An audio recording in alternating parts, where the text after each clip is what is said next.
अभी इसमें खटका नहीं है। इसको भट्टी में झालन लगा लेंगे। इनका नाप वगैरह सेम रखते हैं? बड़ा छोटा भी हो जाता है, सेम भी हो जाता है।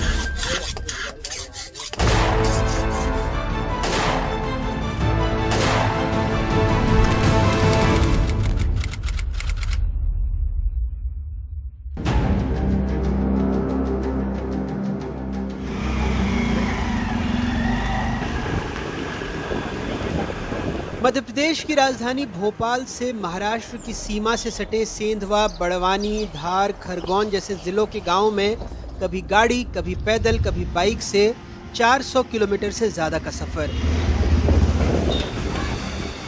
जानने के लिए सीकलीगरों का पूरा सच।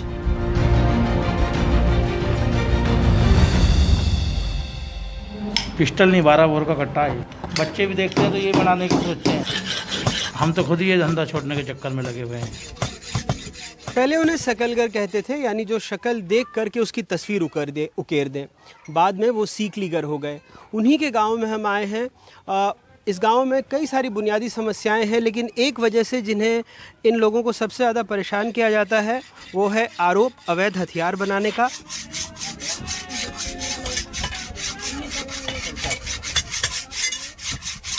हमारे यहाँ से 5-7 हज़ार में बिक जाता है, 10-12 रोज में बना देते हैं। और बच्चे भूखे रहते हैं, इनके लिए हमारी मजबूरी है जो बनाना पड़ता है। भंगार में से लोहा मिल जाता है, 25, 30, 40, 50 रुपए किलो के भाव से मिलता है। वो लोहा ला के हम बनाते हैं, हमारा पेट गुजर करते हैं। और ये क्या क्या औजार लगते हैं इसमें? क्या क्या ये औजार ये कानस मिलती है 50-100 रुपए में कानस मिलती है दुकान पे से। गांव में से दुकान पे से 50 रुपए की कानस मिलती है, आरी पत्ती मिलती है, उनकी बदौलत से और हम बना देते हैं। लोहे के भंगार से बना? लोहे के भंगार से बनता है। पर वो इस्तेमाल करने वाले के हाथ में तो नहीं फट जाता? देसी कई बार कहते फट जाता है कट्टा इस तरह का। अब ये देसी फट जाए ना फटे, बाकी हमारा तो पेट भरने का कालम है। महाराष्ट्र से लगे मालवा निमाड़ के 4 जिलों खरगोन, धार, बड़वानी, बुरहानपुर में लगभग 20 से 25 हजार सीकलीगर रहते हैं। उनके कई गांवों में अवैध हथियार कुटीर उद्योग की तरह बनते हैं।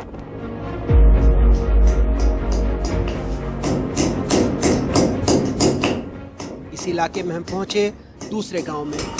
वहां भी घर में भट्टी सुलगाकर देसी कट्टा बनाया जा रहा था। कच्चा माल तैयार होता है। साइकिल के पुराने फ्रेम, ट्रक की कमानियों और पट्टे कबाड़, लोहे को गलाकर आकार दिया जाता है।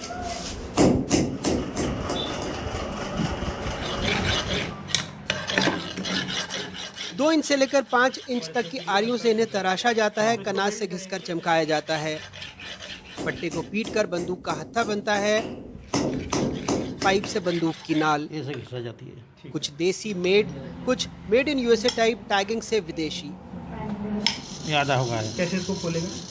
यहाँ तो खुलेगा ऐसे। यहाँ से खुलेगा। और लोड कहाँ से होगी? लोड अभी इसमें खटका नहीं है, खटका नहीं लगा, काम बाकी है। और ये इसमें भी काम, इसको घिसना बाकी है? इसको तो घिसना बाकी है, झालन करना बाकी तैयार हो गया या 40% तैयार हुआ है? ये तो अभी 10% तैयार हुआ ये है। 10% तैयार हुआ है। ये लगभग 50% तैयार ये है। 50% है।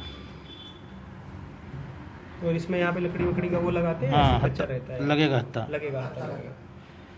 खटका लगेगा यहाँ पे। इसके लिए लोहा केवल कम से कम आपको देख के लेना पड़ता होगा ना, इसके नाल के लिए? कहीं नहीं, दुकानों में मिल जाती है ये तो। जाती है। ये भी ऐसे भंगार की दुकान से लेते हैं आप? भंगार पे मिल जाता है, हार्डवेयर की दुकान पे मिल जाता है। अच्छा, तो इसमें मान लीजिए ये तैयार हो गया, अब इसमें क्या करते हैं आप? इसको भी घिसते हैं? कैसे करते हैं इसको? कनार से घिसते हैं क्या? हाँ, इससे तो घिसता है ना। अच्छा, तो इससे इसमें चमक आती है? हाँ, कैसे? इसमें भी आ जाएगी चमक। अच्छा, ये सही है ना? हाँ, इसमें भी आ जाएगी चमक। ये और इसमें फिर ये हत्था फिट हो जाएगा। हाँ। तो इसको वेल्ड करेंगे क्या? कैसे करेंगे? इसको भट्टी में झालन लगा लेंगे। अच्छा, माउजारी बिकती है, पर वो 5-6 हज़ार रुपये तो ऊपर नहीं बिकता है। अच्छा, और ये तो 1000-1200 रुपये में बिकता है कट्टा। 1000-1200 में। और कोई गारंटी है कहीं फट ना जाए हाथ? कोई गारंटी नहीं, चलते भी नहीं भी चलें। माउजर में 8 से 10 रोज लगते हैं और 5-6 हज़ार रुपये में बिकती है।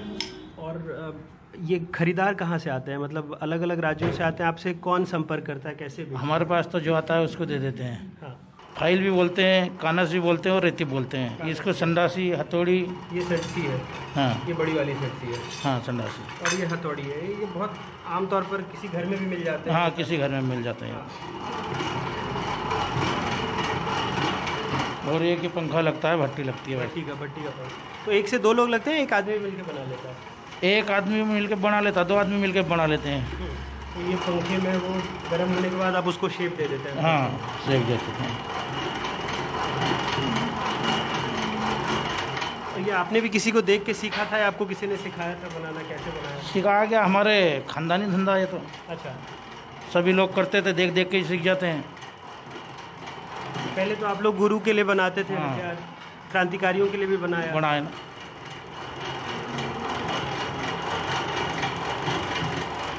अब जैसे आप कोई भी हथियार देख लें तो उसको बना सकते हैं? बना देंगे, एक बार देख लेंगे तो दूसरी बार बना देंगे उसको।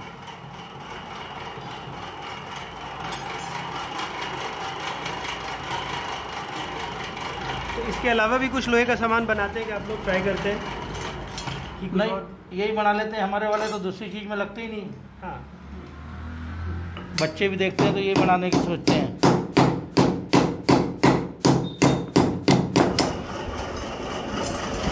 इस कुटीर उद्योग पर कार्रवाई भी लगातार होती रहती है। कुछ दिनों पहले ही धार पुलिस ने खास ऑपरेशन में 125 देसी कट्टे, 6 पिस्तौल और 2 रिवॉल्वर सीकलीगरों से जब्त की। कुछ लोग गिरफ्तार भी हुए। धार जिले में कुछ ऐसे पॉकेट्स हैं जहां पे सिकलीगर अवैध रूप से हथियार बनाते हैं। पिछले दिनों हमने 4 बड़े बड़े केस भी किए हैं, करीब 233 हम लोगों ने वेपन जब्त किए हैं, जिसमें निश्चित तौर पे कुछ तो देसी कट्टे हैं और कुछ देसी पिस्टल भी हैं। कुछ उसमें ऐसे हथियार हैं जो थोड़ा सा सोफिस्टिकेटेड हैं, जिनका उपयोग बाहर किया सकता होगा, करने को दूसरे लोगों ने बनाया है। उस पर भी हमारी पूछताछ चल रही है कि टेक्निक कैसे है, किस तरह से बनाते हैं, कहाँ बनाते हैं और कहाँ सप्लाई करते हैं, उस पर हम लोग काम कर रहे हैं। सिकलीगर कुछ इस तरह से धार, बड़वानी, खरगोन जैसे ज़िलों के जो पहाड़ी इलाके हैं या जंगल के इलाके हैं, वहाँ पर अवैध हथियार बनाते हैं। कुछ दिनों पहले मध्य प्रदेश पुलिस की स्पेशल टास्क फोर्स ने एक डॉसियर बनाया था, जिसके मुताबिक सीकलीगरों का कारोबार देश के कम से कम 19 राज्यों में फैला हुआ है। कई मामलों में सीकलीगरों पर गंभीर आरोप भी लगे। मसलन 2009 में डी कंपनी के शूटर की लखनऊ में यूपी एसटीएफ ने गिरफ्तारी की। उसे बीजेपी सांसद वरुण गांधी की हत्या की सुपारी मिली थी। आरोप लगा कि मथुरा के एक बिचौलिए के जरिए बड़वानी जिले के सीकलीगर से उसने पिस्तौल खरीदी। उसी साल सिमी पर बुरहानपुर में एटीएस कांस्टेबल सीताराम यादव की हत्या का आरोप लगा। आरोप था वो पिस्तौल भी सीकलीगरों ने बनाई। 2008 अहमदाबाद सीरियल ब्लास्ट में भी कुछ आरोपियों ने सीकलीगरों से पिस्तौल खरीदी थी। गैंगस्टर संतोष जाधव का नाम सिद्धू मूसेवाला हत्याकांड में सामने आया। आरोप था वो भी सेंधवा के सीकलीगरों से बंदूकें खरीद रहा था। एनआईए ने कुछ दिनों पहले इन इलाकों में छापा मारा था। इनपुट था कि सीकलीगर खालिस्तान समर्थकों, नक्सलियों और आतंकियों को हथियार सप्लाई करते हैं। हमारी जो कार्रवाई पिछले दिनों हुई है, उसमें निश्चित तौर पे हमारे पूछताछ में पता चला है कुछ ऐसे लोग हैं, कुछ ऐसे गैंग इनके बन गए हैं जो लोग सप्लाई बाहर करते हैं। अभी हमारी कार्रवाई में पूछताछ में राजस्थान, गुजरात, उत्तर प्रदेश का लिंक जरूर मिला है और कुछ 1-2 लोग ऐसे भी पकड़े गए हैं जिसको स्पेशल ऑपरेशन ग्रुप राजस्थान में ही पकड़ा है। हमारे 1-2 लोग ऐसे फरार हैं जिनका क्रिमिनल रिकॉर्ड काफ़ी है और वो लोग बाहर भी सप्लाई करने की बात उनकी आ रही है, जिसको हम अभी इन्वेस्टिगेट कर रहे हैं। तो ये कहा जा सकता है कि इनके तार बाहर भी जुड़े हैं। कुछ ऐसे ज़रूर मैकेनिक्स या सिलिका ऐसे हो गए हैं जो काफ़ी अच्छे तरीके से और सोफिस्टिकेटेड हथियार बना लेते हैं। सीकलीगर खुद भी मानते हैं कि उनके समाज से कुछ लोग अवैध हथियार बनाते हैं, लेकिन आरोप लगाते हैं कि कई बार पुलिस बेगुनाहों को भी परेशान करती है। 10-20 लड़के तो जुड़े हुए हैं, तो वो पढ़े लिखे भी हैं, 8वीं 9वीं पढ़े हुए हैं। जब भी उनके लिए कोई रोज़गार नहीं है, ना नौकरी मिलती है हम समाज को, तो इस कारण हम मजबूर हैं। तलवार से लेकर भाला, बर्छा जो भी चलता था पहले गुरु गोविंद सिंह महाराज के समय पर, वो बना कर देते थे हम इस देश के लिए। लेकिन बाद में वो अवैध होता गया धीरे धीरे, शासन प्रशासन की सख्ती हो गई, उस वजह से ये बहुत कठिनाई पड़ रही है। लेकिन इसमें 30 से 20% जो लोग हैं वो कर रहे हैं हथियार, जो शस्त्र बनाने का काम वो कर रहे हैं। इसलिए कर रहे हैं कि पेट पोषण के लिए सिर्फ, क्योंकि नाजायज उठा कर ले जा रहे हैं। नाजायज क्या हो रहा है, क्योंकि गांव में घूमते को उठा कर ले जाती है, 4-4, 5-5 दिन तक पता नहीं चलता है। कितनी बार पुलिस की जब मुहिम चलती है, गुंडा अभियान की मुहिम चलती है, अवैध धंधों पे अभियान चलता है। तो ऐसी स्थिति में मैं ये नहीं बोल रहा कि हमारा समाज पूरी तरह से इस धंधे से विमुक्त हो चुका है या पूरा समाज दूध का धुला हुआ है। आज भी 30 से 40% जिनके पास कोई साधन नहीं है वो इस धंधे में लिप्त हैं, पर 50 से 60% जिन लोगों ने इस धंधे को छोड़ चुके हैं, अपनी रोजी रोटी, अपनी मेहनत मजदूरी करके अपने और अपने बच्चों का पेट पालन कर रहे हैं। पर जब सरकार उसकी पुलिस की मुहिम चलती है तो ऐसे लोगों को भी उठा लेती है, गिरफ्त में ले लेती है और वो इनसे फिर 4 लोगों को यहाँ दबीज दी, 4 लोगों को उठाए, उसमें एक व्यक्ति अपराधी था, 3 लोग निर्दोष थे, तो उसमें पुलिस प्रशासन तोड़ बट्टा करता है। वैसे एक सच ये भी है कि हथियार तो सीकलीगर बनाते हैं, लेकिन हत्या हथियार से नहीं गोली से होती है। ये गोलियां कहां से आती हैं? रतलाम रेंज के डीआईजी जिन्होंने सरकार को गोलियों पर बारकोड का प्रस्ताव भेजा है, कहते हैं गोलियों की पहचान से ऐसी कई पहचानें मिट जाएंगी। डेमो राउंड है और इस पर ये बार कोडिंग किया हुआ है। तो ये बार कोडिंग आसान है क्योंकि ये बुलेट है। अगर ये बार कोडिंग हम लोगों ने किया था तो ये बार कोडिंग की जो मशीन है 4-5 लाख रुपए में आती है और एक राउंड पर बार कोडिंग करने में 1 पैसे का खर्च आएगा। अच्छा। एनडीएल साइट में एक आर्म्स डीलर की अलग से कॉलम बनाया है जिसमें उनके कितने आर्म्स बिक रहे हैं ये डाला जाए, और दूसरा ये कि जिस आर्म्स लाइसेंसी को वो बेच रहा है उसमें भी वो जाकर दर्ज करे कि जैसे मान लीजिए कि आपको अनुराग द्वारी को उसने 25 राउंड बेचा है तो एनडीएल साइट में आपके कॉलम में वो 25 राउंड कर दे, तो ऐसे इलीगल सेल्स बंद हो जाएगा और काफ़ी अच्छा रहेगा। इससे जो हम गन वायलेंस को रोक सकते हैं। लाखों का सोना ले गए सीकलीगर, एनआईए की सीकलीगरों से पूछताछ, सिद्धू मूसेवाला की हत्या में सीकलीगर कनेक्शन। कुल मिलाकर सीकलीगरों की पहचान फिलहाल ये सुर्खियां हैं, लेकिन इन सुर्खियों से परे एक सच और भी है।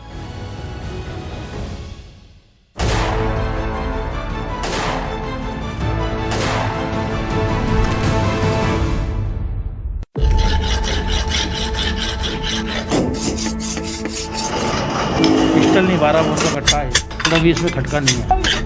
इसको भट्टी में झालन लगा लेंगे। इनका नाप वगैरह सेम रखते हैं? बड़ा छोटा भी हो जाता है, सेम भी हो जाता है। हम तो खुद ही ये धंधा छोड़ने के चक्कर में लगे हुए हैं।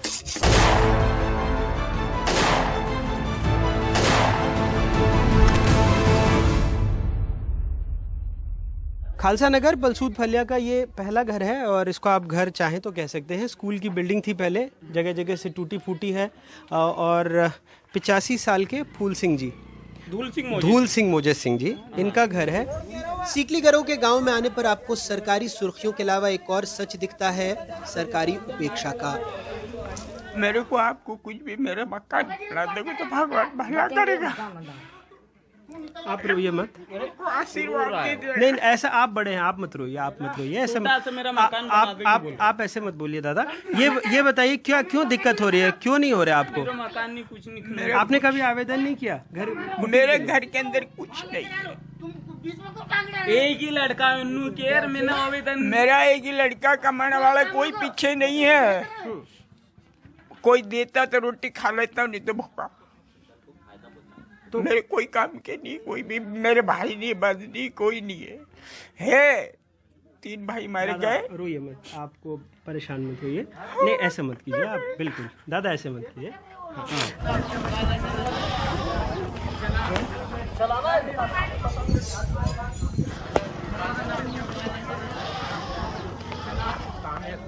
एक ऐसा समुदाय जिसको कई सालों से एक अपराधी की तरह उसके साथ बर्ताव किया गया है। धूल सिंह देख नहीं सकते, इसी गांव में बब्बू भी देख नहीं सकते, लेकिन दोनों को कोई दिव्यांग पेंशन नहीं मिलती। ये और बात है कि सिस्टम देख सकता है। दोनों सीकलीगर हैं, दोनों के परिवार कई योजनाओं से अछूते हैं। काम ही नहीं होता सर मेरे से, तो धाड़ के धंधा भी नहीं होता है, कहीं भी नहीं। कोई दिव्यांग पेंशन वगैरह मिलती है? कहीं भी नहीं मिलती है। पंचायत में 10 बार चल गए, कहीं सुनवाई नहीं होती, कोई कागज नहीं जमा करते हैं, कहीं भी नहीं बोलते हैं। कहीं बड़वाने जाओ, राजपुर जाओ, हमारे पास पैसा ही नहीं है दौड़ने के लिए, तो कहाँ से पैसे कर ले? क्यों, क्या बोलते क्या जब आपको दिव्यांग पेंशन? तो कोई सुनवाई नहीं करते हैं, कहीं भी नहीं, कहीं जवाब ही नहीं देते हैं पंचायत वाले। बब्बू के माता पिता, उनके 20 लोगों का परिवार 2 कमरों के प्रधानमंत्री आवास में रहता है, लेकिन उज्ज्वला जैसी कई योजनाओं का उन्हें भी लाभ नहीं मिला। जब हम बाहर थे तभी चूल्हे का धुआं आ रहा था, तो हम समझ सकते हैं कि यहाँ पर जो उज्ज्वला योजना है उसके तहत भी कोई राहत नहीं मिली है। यहाँ चूल्हा ही है इस तरह से, और इसी पर जो 20 लोगों का खाना बनता होगा। आपका नाम? दया कौर। दया कौर। हाँ। दया जी, आप लोग को उज्ज्वला योजना के लिए गैस सिलेंडर कभी नहीं मिला? कहीं नहीं मिला। गैस का आधार कार्ड भी नहीं बना सर, कहीं भी नहीं बना मेरा। आधार कार्ड पहचान पत्र कहीं भी नहीं बना। क्यों नहीं बनाते हैं? क्या बनाता नहीं, गए भी पंचायत में नहीं बन रहा बोल दिया। अच्छा। हाँ। तो 20 लोगों का खाना चूल्हे में बनाने में बहुत हाँ 20 दिक्कत आती है। लकड़ी भी नहीं मिलती बारिश के दिन में। लकड़ी बेले से बनाते, कोई पन्नी कागज ढाढ़ा के बनाते हैं सर, ऐसी मुसीबत है। लकड़ी नहीं मिली तो भूखे सो। हाँ भूखे सो शाम को, तो लकड़ी नहीं मिली तैसे। मकान चाहिए आपको? हाँ मकान चाहिए मेरे को। अच्छा। मकान बांधो, सीताराम के लिए मकान बांधो, दोते पोते नाचे सभी मेरे। मकान चाहिए? हाँ मकान चाहिए। और उज्ज्वला में सिलेंडर गैस नहीं चाहिए? हाँ उज्ज्वला योजना में जो गैस सिलेंडर मिलता है वो नहीं चाहिए? नहीं मिला। नहीं मिला? नहीं मिला, नहीं मिला। लकड़ी जी, लकड़ी पन्नी चुन के लाती है गाँव में। ये लड़के देख लो ना वो चूल्हा, उधर राख का चूल्हा दिखेगा अपने यहाँ। कोई गैस नहीं है, कोई गैस का चूल्हा नहीं, ये अभी करके कहने दिया। लकड़ी से लगा के रोटी बनाई। तो यहाँ आप देखिए एक छोटी सी रसोई है इन 2 कमरों में ही, और यहीं 4 बच्चे, 4 पोते पोती, 2 पति पत्नी और एक और उनका जो बेटा है, उनका परिवार इस घर में यहाँ पर रह रहे हैं। पलसूद के सिकरीगल फरिया में 50 से 60 घर हैं, 300 से ज़्यादा लोग रहते हैं। हैंडपंप चुनाव में चले तो पता नहीं, साल भर वैसे सूखा रहता है। सड़क है नहीं, बिजली का कच्चा पक्का इंतजाम है। पानी भरने के बर्तन सड़क पर दिख जाएंगे। 5वीं तक आंगनबाड़ी, इसके बाद बच्चों का स्कूल छूट ही जाता है। समाज के लिए मांगलिक भवन आ जाता है, पंचायत से चौपाल बन जाती है। तो अब आप लोग जैसे सर आते हैं तो हम ऐसे नीम के नीचे खटिया डाल के बिछाते हैं और बिठाते हैं, हमको कोई व्यवस्था नहीं है। तो इस कारण हमारा हाथ जोड़ के विनती है कि हमारे जितने भी युवा हैं इनको कोई धंधे रोजगार से लगाया जाए। पानी की तो जो है वो आप भी देख रही, तो पड़ गया यहाँ पे, नहीं तो सूखी बल्टियाँ हैं, कोई पीने के लिए नहीं। बेरियल कितनी दूर है आप देखो यहाँ से, नहीं तो पता करो उनका कि कितनी दूर पे बेरियल है भाई। एक गुंडे एक बल्टोई पानी लाती हैं सिर पे। हमारे जो समाज है, सिकलीगर समाज 4 जिलों में निवास करती है। आपको पता होगा सर, बड़वानी, धार, बुरहानपुर और खरगोन, ये 4 जिलों में निवास करती है। ये शस्त्रों से दूर होना चाहती है। लोहे का काम छोड़ के हम कोई सब काम कर लेंगे, जैसे कटलरी दुकान हुई, कपड़े की दुकान हुई, वेल्डिंग मशीन हुई, ये गैरेज का हुआ, ये सब कर लेंगे हम। पनिया जो लोहे का सामान या हथियार बनाना हम बंद कर देंगे। हाँ, हमको किसी रोजगार से जोड़ दे। तो आप लोगों को तकलीफ होती है जब गांव में कोई पकड़ा जाता है तो पूरे गांव को दिक्कत में आ जाता है, पुलिस आती है? हम जंगल पकड़ लेते हैं सर, घर पे नहीं सो पाते हैं, क्या बताएं। बीवी बच्चों से दूर रहना पड़ता है 4-4, 5-5 रोज हमको। पानी के लिए भी हम बहुत आफत कर रहे हैं। पानी के लिए बहुत बहुत दिक्कत हो रही है सर। ज्ञानी जी बता रहे थे कुछ लोगों को लाडली लक्ष्मी का, लाडली बहना का लाभ मिलता है। नहीं मिला है। आप लोगों को नहीं मिल रहा है? नहीं मिल रहा है। तो आवेदन किया था क्या आप लोगों ने? नहीं दिया अभी तक। नहीं दिया? हाँ। सीकलीगरों के बच्चे पढ़ नहीं पा रहे हैं। गांव तक पहुंचते ही विकास रास्ता भटक जाता है, नौकरी नहीं है, रोजगार के लिए लोन मिलना मुश्किल है। वो अवैध रिवॉल्वर बनाना छोड़े, इसके लिए जरूरी है शासन प्रशासन भी उनके लिए रवैया बदले। हालांकि धार जिले में खाट चौपाल और भी कई तरीकों से जिला पुलिस सीकलीगरों का भरोसा जीतने की कोशिश कर रही है, जिससे वो मुख्य धारा में लौट सके। मैं अनुराग जी जहाँ भी रहा, मैंने कम्युनिटी पुलिसिंग को बड़ा अपने प्राथमिक दायित्व के रूप में समझा। मैंने ग्राम सुरक्षा यात्रा, आपका एकता पंचायत, खाटला बैठक इत्यादि के रूप में बहुत सारे सोशल पुलिसिंग मैंने किया है। राजपुर के गांव-गांव में मैं गया हूँ। यहाँ आने के साथ ही जैसे ही मुझे पता चला कि सीकलीगर ऐसे कामों में लगे हैं, तो मैंने एक बुक बनवाई है, इनकी पूरी हिस्ट्री बनवाई है कि पुश्तैनी किस तरह से आगे बढ़ते गए ये लोग, अपने पेशे से दूर नहीं हुए। मैंने थाना प्रभारी को निर्देश किया है कि आप ऐसे परिवार को चिन्हित करिए। हम लोगों ने चिन्हित कर भी लिया है। हमारे पूरे ज़िले में बाकानेर, सिंघाना, गंधवानी, मनावर ऐसे इलाके में 200-250 ऐसे परिवार हैं जिसमें 1400-1500 लोग ऐसे रहते हैं जो इस काम में लिप्त हैं। तो वहाँ हमारी थाना प्रभारी भी जा रहे हैं, मैं स्वतः भी जा रहे हैं, और मुझे पूरा उम्मीद है कि शासन की मुख्य धारा से जुड़ करके इनको इस काम से हम लोग अलग लाने में सक्षम होंगे, कुछ हद तक सक्षम होंगे। संगीन सीकलीगरों का आधा सच है, सरकारी उपेक्षा भी आधा। दोनों सच को जोड़कर ही सीकलीगरों की समस्या को समझा जा सकता है और तभी सुर्खियां बदल सकती हैं, पूरा सच सामने आ सकता है। कई सारे बुनियादी जो दिक्कतें हैं उससे ये गांव जूझ रहा है, चाहे बिजली की समस्या हो, पानी की समस्या हो, सड़क हो, और इसके जो मूल में एक ही विषय है कि एक तरह से अपराधी होने का टैग लगा दिया गया है। सकलगर कह लीजिए या सीकलीगर कह लीजिए, गांव के बच्चे 5वीं के बाद पढ़ नहीं पाते हैं और इनकी मांग यही है कि कुछ बुनियादी सुविधाएं इनको मिल जाएं, रोज़गार के साधन मिल जाएं, तो फिर गांव में जो भी 10-20 लड़के हैं वो इस काम में नहीं जुटेंगे और कुछ काम कर पाएंगे ताकि उनको कोई भविष्य में दिक्कत का सामना ना करना पड़े। पलसूद गांव से अपने सहयोगी मुनाफ और कैमरा पर्सन रिजवान खान के साथ अनुराग द्वारी, NDTV इंडिया।